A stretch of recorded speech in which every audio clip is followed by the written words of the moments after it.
একদিন তিনজন পথিক দীর্ঘ সফরে বের হয়েছিলেন। চলতে চলতে সন্ধ্যা হয়ে গেলে তারা একটি পাহাড়ি গুহায় রাত কাটানোর সিদ্ধান্ত নিলেন। তারা গুহার ভেতরে প্রবেশ করার কিছুক্ষণ পরই হঠাৎ পাহাড় থেকে এক বিশাল পাথর গড়িয়ে গুহার মুখ বন্ধ করে দিল।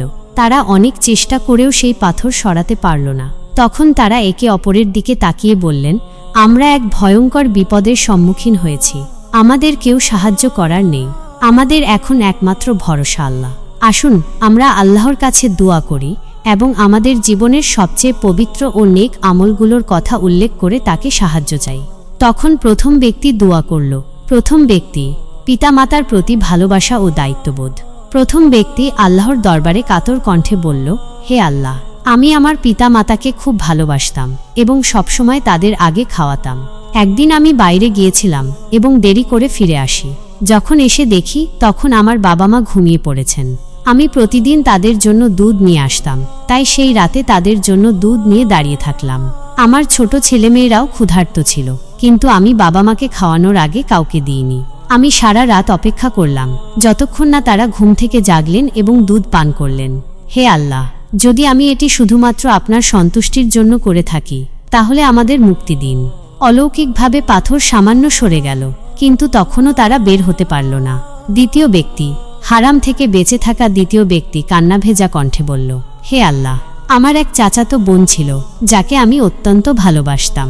আমি তাকে নিজের করে পেতে চেয়েছিলাম, কিন্তু সে রাজি হয়নি। একদিন সে চরম দারিদ্র্যের মধ্যে পড়ে গেল।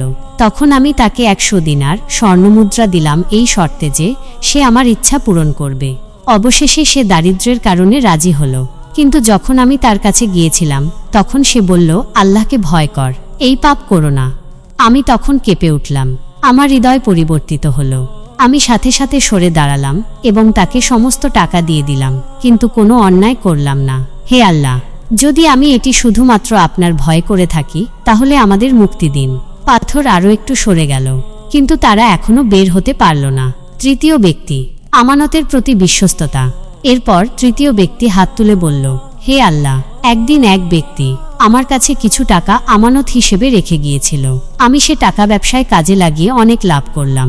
পরে যখন সে ফিরে এলো, আমি তাকে শুধু তার মূল টাকা নয় বরং লাভসহ সবকিছু ফিরিয়ে দিলাম। হে আল্লাহ, যদি আমি এটি শুধুমাত্র আপনার সন্তুষ্টির জন্য করে থাকি তাহলে আমাদের মুক্তি দিন।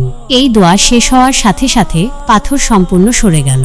তারা তিনজন নিরাপদে গুহা থেকে বের হয়ে এলেন। গল্পের শিক্ষায় এই গল্পটি আমাদের কি শিক্ষা দেয়? পিতা মাতার প্রতি দায়িত্বশীল হওয়া আল্লাহর কাছে অত্যন্ত প্রিয় আমল। হারাম কাজ থেকে বেঁচে থাকা, বিশেষত ব্যভিচার এড়িয়ে চলা, আল্লাহর সাহায্য লাভের একটি মাধ্যম। সততা ও আমানতের প্রতি বিশ্বস্ততা একজন মুসলিমের অন্যতম বড় গুণ হওয়া উচিত। নেক আমল আমাদের জন্য বিপদের সময়ে মুক্তির কারণ হতে পারে। এই ঘটনাটি সহিহ বুখারী ও সহিহ মুসলিমে বর্ণিত হয়েছে এবং এটি আমাদের শেখায় যে আল্লাহর কাছে খালেস বিশুদ্ধ আমল করলে তিনি আমাদের দোয়া কবুল করেন এবং কষ্ট দূর করে দেন। প্রিয় দর্শক, এই ঘটনা থেকে আমরা বুঝতে পারি যে আমাদের জীবনে যখন কঠিন সময় আসে তখন আমাদের নেক আমলেই আমাদের জন্য মুক্তির কারণ হতে পারে। তাই আসুন আমরা আমাদের আমল শুদ্ধ করি এবং সবসময় আল্লাহর কাছে সাহায্য চাই। আপনার কেমন লাগলো এই গল্পটি কমেন্টে জানাতে ভুলবেন না। ভিডিওটি ভালো লাগলে শেয়ার করুন এবং চ্যানেল সাবস্ক্রাইব করুন।